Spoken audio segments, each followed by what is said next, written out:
Чемпионат и первенство республики по панкратиону собрал более 250 спортсменов из всех уголков региона. Соревнования охватывают все возрастные и весовые категории, и каждый участник стремится к золоту республики. Оно откроет путь на первенство Северокавказского федерального округа.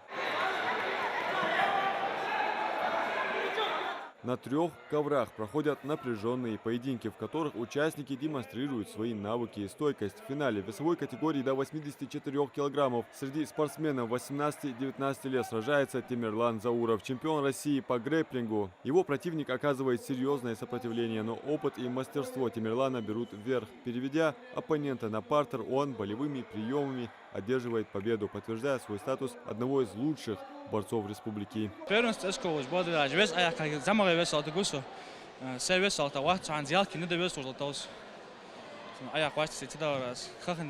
На соседнем ковре разворачивается захватывающее сражение юных спортсменов. Десятилетний Абдулла Цичоев в весе 27 килограммов показывает яркое выступление в своем первом бою на первенстве Ингушетии. Его уверенные действия и настойчивость приводят к заслуженной победе, впечатляя зрителей и судей.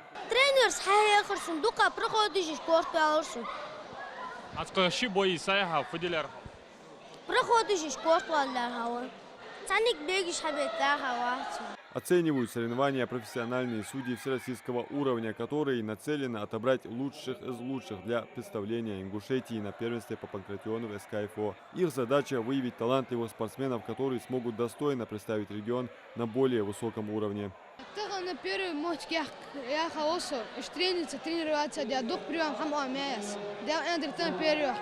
Пока одни спортсмены выясняют, кто из них сильнее на коврах, другие интенсивно готовятся к своему выходу. Никто из них не хочет подвести своих тренеров.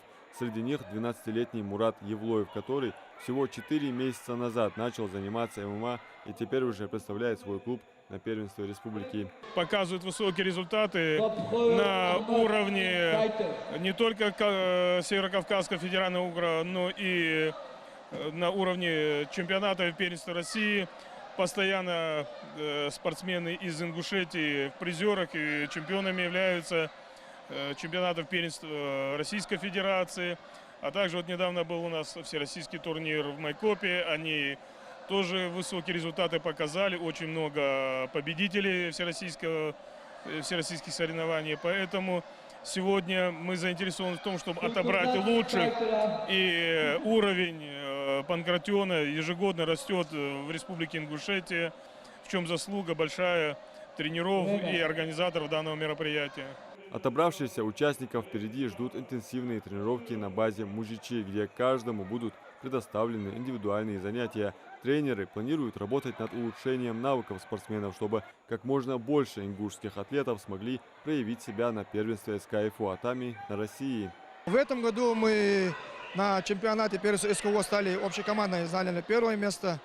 На первенстве России заняли 3-е место. На чемпионате России, к сожалению, заняли только 4-е место. В этом году ребята очень хорошо выступили, подняли планку. Надеемся на следующий год вот эту планку улучшить. И на чемпионате России войти в 3-ку, и на первенстве России, соответственно, занять уже 1-ю и 2-ю позицию. Чемпионат республики по панкратиону стал не только площадкой для выявления новых талантов, но и важным событием в спортивной жизни региона, подчеркивающим стремление ингушских спортсменов к высоким достижениям и победам. Победителей и призеров наградят медалями, но главная цель каждого – это допуск на первенство СКФО. Адам Гулуев, Билал Ахильгов, Магаз 24.